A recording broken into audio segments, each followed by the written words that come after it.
अब्बा जी আমার সোনা মানিকের প্যারা নবী নূরুল আলম নবী মুস্তাফা সাল্লাল্লাহু আলাইহি ওয়াসাল্লাম একদা কান্নার বাড়িতে গিয়েছেন। যাওয়ার পরে দেখতেছেন চেহারাটা জীর্ণ শীর্ণ হয়ে গেছে, চেহারাটা মলিন হয়ে গেছে। হঠাৎ করে প্যারা নবী জিজ্ঞাসা করেন, ফাতেমা তোমার হালাত এমন কেন মা? ডাক দিয়ে বলছেন, আব্বুজি আজ 2 দিন হলো আমি ফাতেমা কিছু খেতে পাইনি।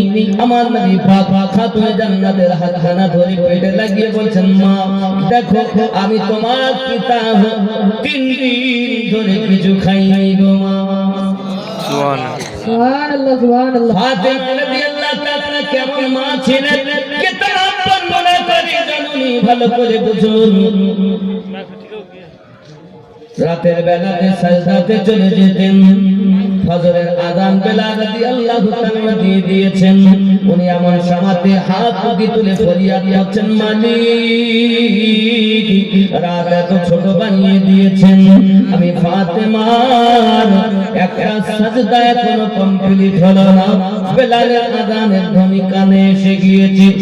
বাবাজি আমার মা খালা শুনে রাতের বেলা আম্মা ফাতেমা রাদিয়াল্লাহু তাআলা আনহা জীবন এমন ছিল বাবা, রাত শেষ হয়ে যেত সাজদা শেষ হতো না।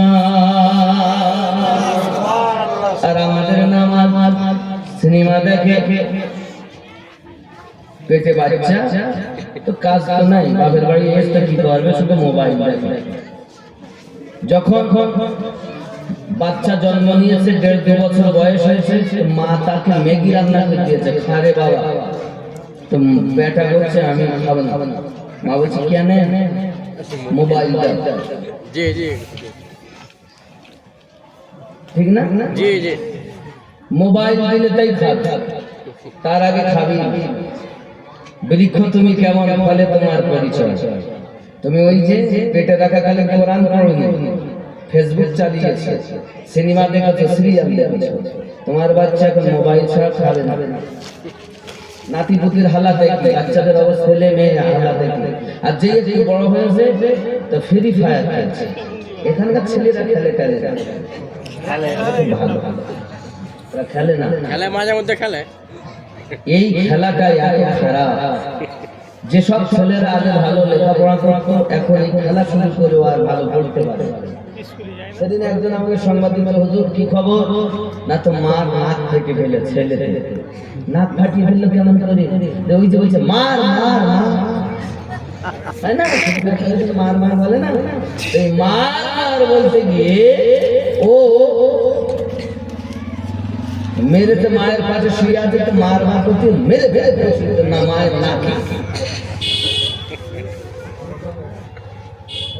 এই খেলাটা বাচ্চাদের ব্রেনকে হ্যাক করার জন্য এই খেলাটা উৎপত্তি হয়েছে।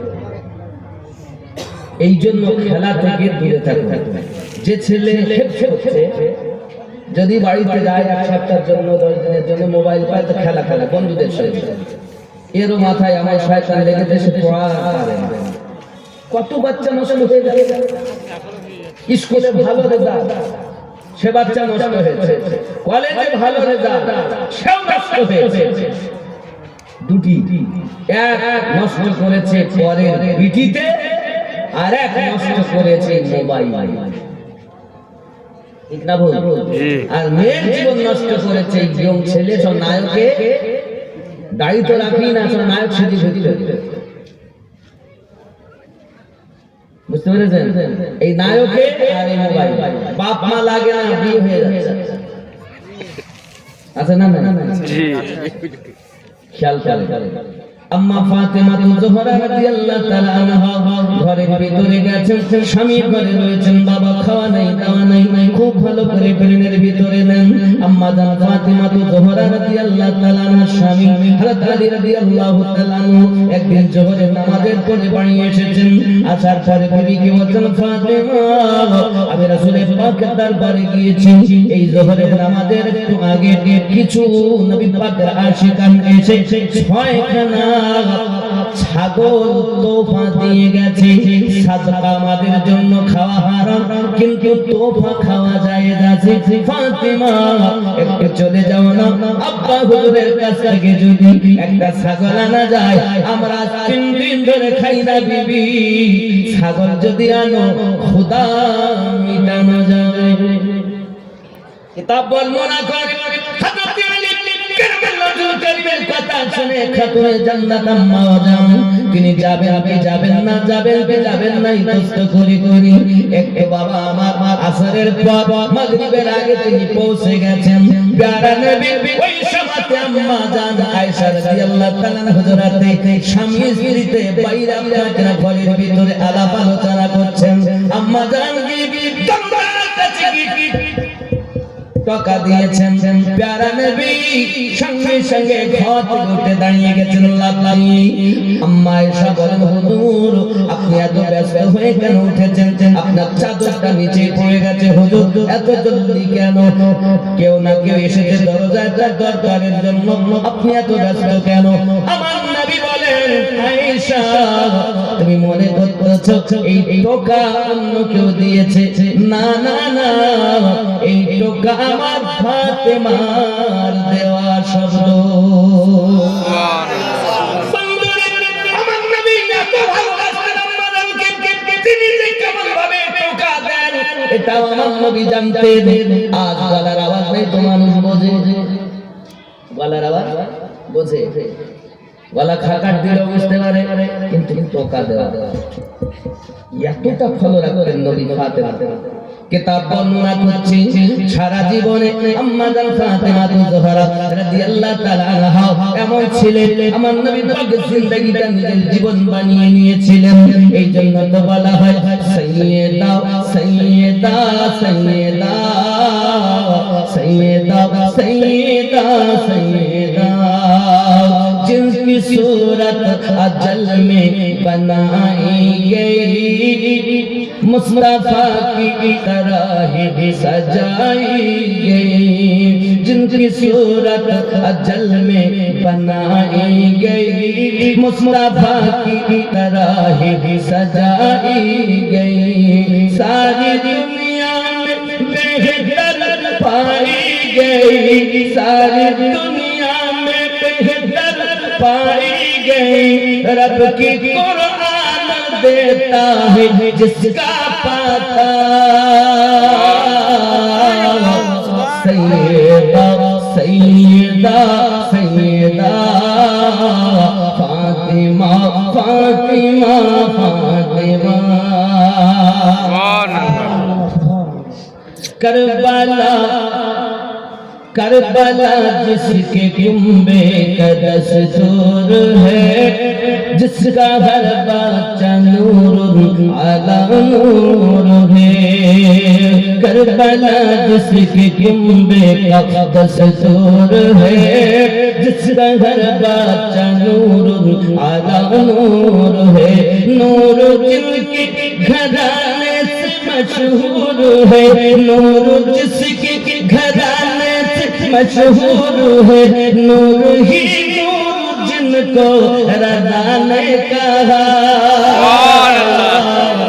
सैयदा सैयदा सैयदा सैयदा सैयदा सैयदा।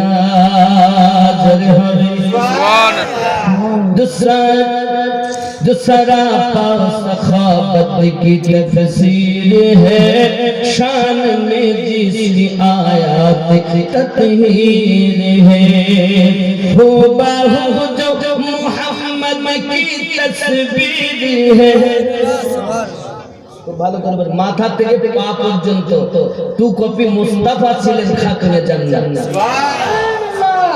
আবার বলি সুবহানাল্লাহ। जो सरापा सखावत की तफसीर है, शान में जिसकी आयात तत्हीर है, हो बाहु जो मोहम्मद की तस्वीर है, हो बाहु जो मोहम्मद की तस्वीर है, जिनके बेटों से दीने अहमद चला,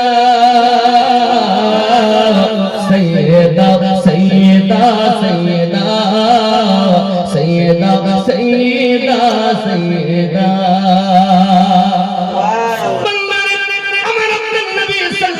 আলাইহি সাল্লাম যখন আম্মা জানকে দেখলেন বড় পরেশান হয়ে বলে ফাতেমা খবর কি আয় আব্বা আপনার জামাই আলী যোহর নামাজের পরে বাড়িতে গিয়ে বলছেন মেহমান নাকি আপনাকে তোফা দিয়ে গেছেন সাদকা খাওয়া যায় যে নয় কিন্তু তোফা খাওয়া তো আমাদের জন্য হালাল যদি আগে বকরি দেন জবাই করে কিছু ক্ষুধা নিবারণ হয়ে যাবে আমার নবী বলেন ফাতেমা তোমাদেরকে দেব নিয়ে যাবে খাওয়ার পরে যদি যখন ফুরিয়ে যাবে তখন আবার কি হবে মা ওর থেকে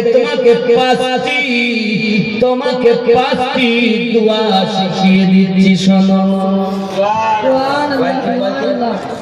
পাঁচটি আমার নবী বললেন ফাতেমা ইয়া আউয়ালাল আউয়ালিন এটা পড়বে দুই নম্বরে ইয়া আখিরাল আখিরিন ইয়া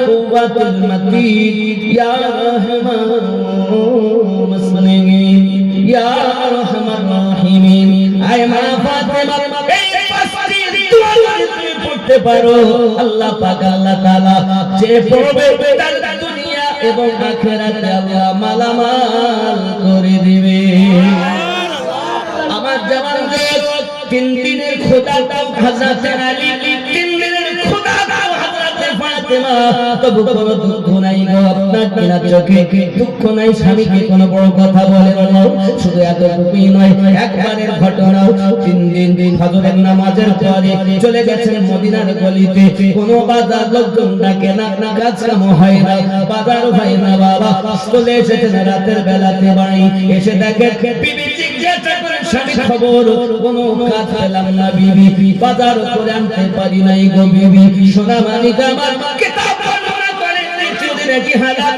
তৃতীয় দিনে কি হালাল বাড়িতে কোনো খাবার নাই হযরত আলী রাদিয়াল্লাহু তাআলা বাড়ি এসেছেন চোখ জলো ভিতরে ঢুকে গিয়েছে স্ত্রী ডাকতে বলতেছেন স্বামী আমার এই চাদরের তাতহির খানা আপনি লইয়া বাজারে বিক্রি করে কিছু খাবার নিয়ে আসুন আমি ফাতেমা সব খাইতে পারি আপনার কষ্ট সহ্য হয় না গো আমার স্বামী আপনি বাজারে দিয়ে যান বিক্রি করলেন চাদরটা বিনিময়ে খাবার কিনে পাইতে এনেছেন ফাতেমা জোহরা রাদিয়াল্লাহু তাআলা ওই খাবারগুলো আপনার সুন্দর করে রুটি বানিয়ে দুইজনাতে খাওয়া দাওয়া করেছেন রাতে কিছু অংশ আরাম করে স্বামী আর স্ত্রী তাহাজ্জুদ নামাজ পাবন্দি করতেছে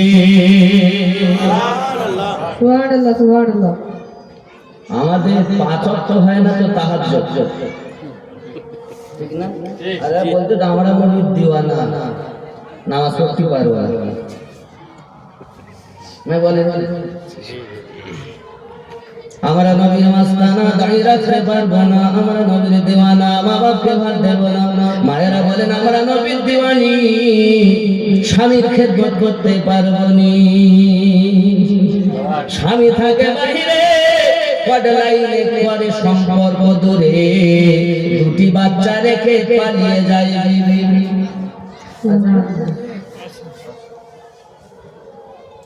স্বামী আবার দেখে আমার বেবি আছে শিবনগর আমি আছি এখন কেরালা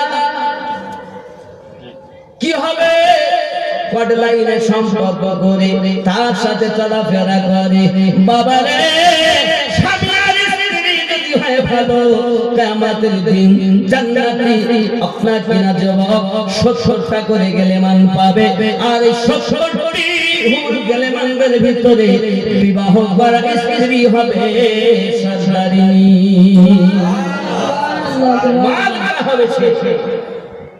আপনি ডিজে গান দেখতে যাচ্ছেন বাইস্কোপ দেখতে যাচ্ছেন পঞ্চরস দেখতে যাচ্ছেন না যাবেন না বাবা খেয়াল করুন একজন জান্নাতি যুবক বাবা মা যখন জান্নাতে আরাম করবে বাইরে পায়ের দিকে দুইজন গেলে মাথার দিকে দুইটি গেলে মোট চারজন থাকবে শুধু খেদমতে যা চাইবে সঙ্গে সঙ্গে দেবে আব্বা আমার হঠাৎ মনের ভিতরে চিন্তা হলো আমি একটু দেখবো কি দেখবো ডিজে ডিজে ডিজে ডিজে বোঝেন না ডিজে আচ্ছা আপনারা ডিজে গান তো দিয়েছেন শুনতে, ওই যে আলো ডিজে লাইট, কত রকমের লাইট গান? আমার যতটা রিসার্চ করা 5,500 প্রকারের লাইটের উদ্দি এখনো পর্যন্ত তৈরি হয়নি। একটা লাইট থেকে 5,500 প্রকারের ডিজে লাইট প্রকাশিত হয়। কয় প্রকার বললাম? 5,500। এর ঊর্ধ্বে এখনো মেশিন হয়নি। আর জান্নাতে যে আপনি গেলেমান পাবেন, হুর পাবেন, তাদের চারজন, মাথার দিকে 2 জন, পায়ের দিকে 2 জন, তাহলে 2 জন পা দুটি করে 4 জন আর 8টি পা। 8টি পায়ে যখন নুপুর থাকবে, নুপুর মানে পায়ের তোড়া, বোঝেন তো? এই পায়ের তোড়া, একটি তোড়া থেকে 1 লক্ষ প্রকারের ডিজে আলো জ্বলবে। সুবহানাল্লাহ। 8টি পা থেকে 8 লক্ষ প্রকারের ডিজে আলো জ্বলবে। কি দেখেছেন দুনিয়ায়? এই দুনিয়ার ডিজে আসলে না, আসলে আল্লাহর জান্নাতের ডিজে পাবো। সুবহানাল্লাহ। সাবি করলেন সঙ্গে সঙ্গে 3 দিনের দিন স্ত্রী যখন পাঠিয়ে দিলেন, আসলেন, আব্বা আমার স্বামী খাবার এনেছেন, 2 জন ইবাদত করতেছেন। রাতের বেলাতে হুদির বিবি ঘুম ভেঙেছে, এমন সময় দেখে পাশের ঘরে আলো জ্বলতেছে। স্বামী এত আলো কিসের? এই আলো কোন আলো? এই আলো হলো আমি বাজারে গিয়েছিলাম, একজনের চাদর খরিদ করে নিয়েছি, বিনিময়ে টাকা দিয়েছি, চলো একটুখানি দেখি। ঘরের ভেতরে গেলেন, অন্ধকার ঘর, আলো হয়ে আছে। স্বামী কার চাদর? আম্মা ফাতেমা জোহরা রাদিয়াল্লাহু তাআলা আনহার চাদর। এটা বরকতি চাদর, রহমতি চাদর। এই চাদরের সম্মান আমরা রক্ষা করতে পারবো না। চলেন না স্বামী রাতের বেলাতে চাদরটা ফেরত দেই। স্বামী আর স্ত্রী 2 জন মিলে চাদর ফেরত দিতে যায়। আব্বা দরজার কাছে দাঁড়িয়ে আওয়াজ দিচ্ছেন, ওগো ভাই রানী, খুলে দিন দরজাটা জলদি, আমি সেই হতভাগা ইহুদি। ব্যাপারটা কি গো বুঝলাম না, চাদরটা নিন, চাদরটা দয়া করে নিন, আমি টাকা দিতে পারবো না, চাদর নেবো কেমনে? টাকা লাগবে না, চাদরটা নিন, আমি টাকা আপনাকে মাপ দিয়ে দিলাম। শুধু একটি কথা বলুন, চাদর আমার বিবি প্যারা রাসূলের প্রতি কলেমা পড়ে ঈমান এনেছেন। আজ পর্যন্ত নামাজের জীবনে কাজা হয়নি, তার গায়ে চাদর দিয়ে নূরের ছটা, নূরের আলো ঝলমল ঝলমল করে। ওগো আলী, একবার বলো না, আমরা স্বামী আর স্ত্রী 2 জন ওই নবীর উপরে কলেমা পড়ে ঈমান গ্রহণ করতে চাই। আলী গো, চাদরটি শুধু আমাদের ঘর আলো করেনি, আমাদের চাদর আমাদের দিল পরিষ্কার করে দিয়েছে। আহা, যে নবীর কন্যার চাদর দ্বারাতে এত নূরের জ্যোতি প্রকাশিত হয়, না জানি ওই কন্যা কত সুন্দর হবে। মা, আপনার পেটের বাচ্চা নামাজ পড়ে না, কারণ আপনি খারাপ বাচ্চা খান। দেখো তুমি কেমন হলে তোমার বাচ্চা। হে পৃথিবীর জমিনে আমরা নামাজি হন, বাবা সিরিয়াল সিনেমা গান সব বাদ দিই, আল্লাহ কোরআন ডাউনলোড করুন, আল্লাহ কোরআন মোবাইলে তেলাওয়াত করুন, নাত মানকাবাত শুনুন। আল্লাহ আল্লাহ করে জীবনটা কাটিয়ে দেয়। 60-70 বছরের জীবন আমাদের, কোটি কোটি বছর থাকতে হবে জান্নাতের ভিতরে। এর আগেও ছিলাম জান্নাতে, জান্নাত থেকে আমরা এসেছি দুনিয়াতে, আবার শেষ ঠিকানা হলো জান্নাত। জান্নাতে যদি আপনি যান, প্লাস্টিক সার্জারি করা হবে আপনার স্বামীর, আপনারও। এখন বাবা আমার কি হবে দেখুন, কিভাবে বুঝবেন মনের কথা? ব্লুটুথ দেখতেছেন, মোবাইলে ব্লুটুথ আছে, আপনার মোবাইল আমার মোবাইল ব্লুটুথ অন করা হয়, আমার ব্লুটুথ অন থাকলে মোবাইল আপনারও তো শো করবে। আব্বা আমার জান্নাতের ভিতরে যখন যাব, আমার মনে যদি কিছু উদয় হয় ওই গেলেমানদের ভিতরে সঙ্গে সঙ্গে ব্লুটুথ মাধ্যম হয়ে যাবে প্লাস্টিক সার্জারি যখন আপনার করা হবে সুন্দর হবো আরো সুন্দর হবো সঙ্গে সঙ্গে আপনার চেহারা পরিবর্তন হবে আপনার চেহারা সঙ্গে সঙ্গে আপনি দেখবেন আর ওই ছবি আপনার বিয়ে করা দুনিয়ার স্ত্রী দেখবে আমার স্বামী আগে ছিল এই রূপ এখন হয়েছে এই রূপ জান্নাত সুখ দুনিয়াতে আপনি কল্পনায় আনতে পারবেন না যে কেমন সুখ হতে পারে যে চিন্তাটা আপনার ব্রেনে এসেছে যে এমন সুখ হতে পারে ওটাই হলো জান্নাতের সবথেকে ছোটতম সুখ বা আল্লাহর নিয়ামত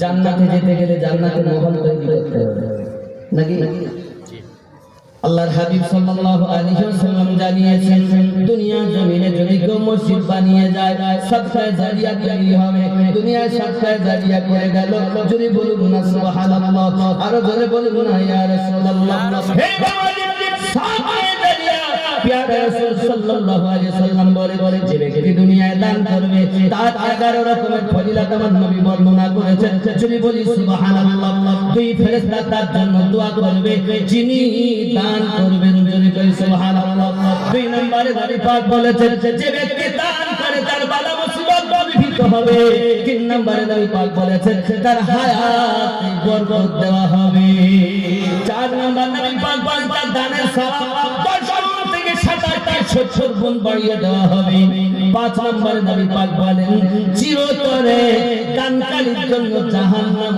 হারাম হয়ে যাবে আমার নবী বলেন 6 নম্বরে আল্লাহ পাক তাকে বন্ধু বানিয়ে নেবেন 7 নম্বরে আল্লাহ পাক বলেন তার জীবনের গুনাহ খাতা আল্লাহ maaf করে দিবেন প্যারা রাসূল বলেছেন শুধু এতটুকু নয় যে ব্যক্তি দুনিয়ায় দান করে জান্নাতে তার ঘর নির্মাণ করে 9 নম্বরে নবী পাক বলেন মসজিদ বানালো মানে সাদকায়ে জারিয়া করে গেল হে বাবাজি শুধু এতটুকু নয় আল্লাহ পাক দানকারীর জন্য সম্মান মানুষের মাঝে বৃদ্ধি করে দেবে 11 নম্বরে বলা হয়েছে হাসরের মাঠে কেউ কেন হবে না ওই আরশের ছায়া আল্লাহ পাক হাসর মাঠে দানকারী ব্যক্তিকে দান করবে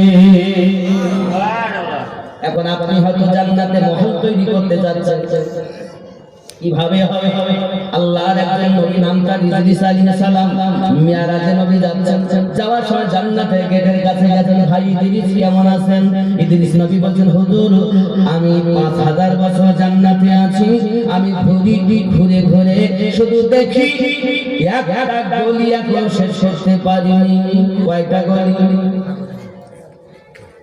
জান্নাতের একটা গলি শেষ হয়ে যায় 5000 বছর হুজুর যেখানে যাই শুধু দেখি আখিরি জামানার নবীর উম্মতের মহল আবার আগাই আখিরি জামানার নবীর উম্মতের মহল হুজুর 5000 বছর ধরে শুধু আপনার উম্মতের মহল শেষ করতে পারিনি নবী বলে যে ব্যক্তি দুনিয়া দান করে জান্নাতে সে নিজের মহল তৈরি করে আছেন কোন ব্যক্তি আল্লাহ ঘরের জন্য 5000 10000 20000 দেবে মসজিদের কাজ বাকি আল্লাহ ঘরের জন্য দিবে সাদকায়ে জারিয়া হবে বাবা আছেন নবী পাক 11 রকমের ফজিলতের কথা বর্ণনা দিয়েছে আছেন কেউ আল্লাহর ঘরের জন্য দিবেন মায়ের সৎ সন্তান বাপের সৎ সন্তান মা চলে গেছে বাপ চলে গেছে নানা নানি চলে গেছে তাদের নেক আমলগুলো বন্ধ হয়ে গেছে